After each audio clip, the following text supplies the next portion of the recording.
Well, there are a lot of people who tell you that calories don't count.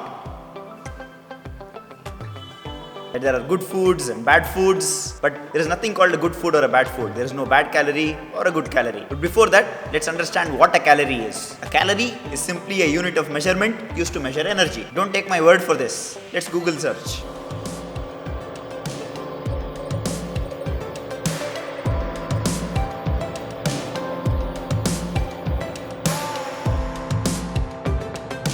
Calorie just tells us how much energy there is in any food. What it doesn't tell us though is how much macros and how much micros are there in that particular food. For example, how much sugar it has, how much fiber, how much micronutrients, how much vitamins, how much minerals, and so on and so forth. A good diet isn't just eating a good food or a bad food, because there is no such thing. A diet is far more than just what you eat in isolation.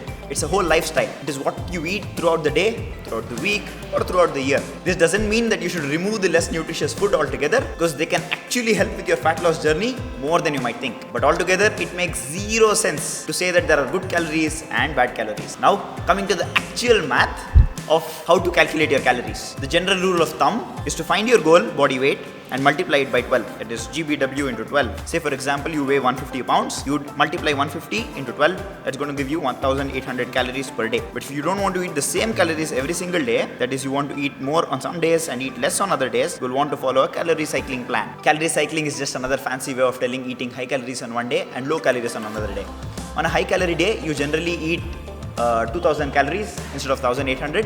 On a low calorie day, you typically eat somewhere around 1400 to 1600 calories on that day. Basically a few hundred calories higher on your high day and a few hundred calories lower on your low day. But what if you have a lot to lose? There will be plateaus when you're dropping down your calories.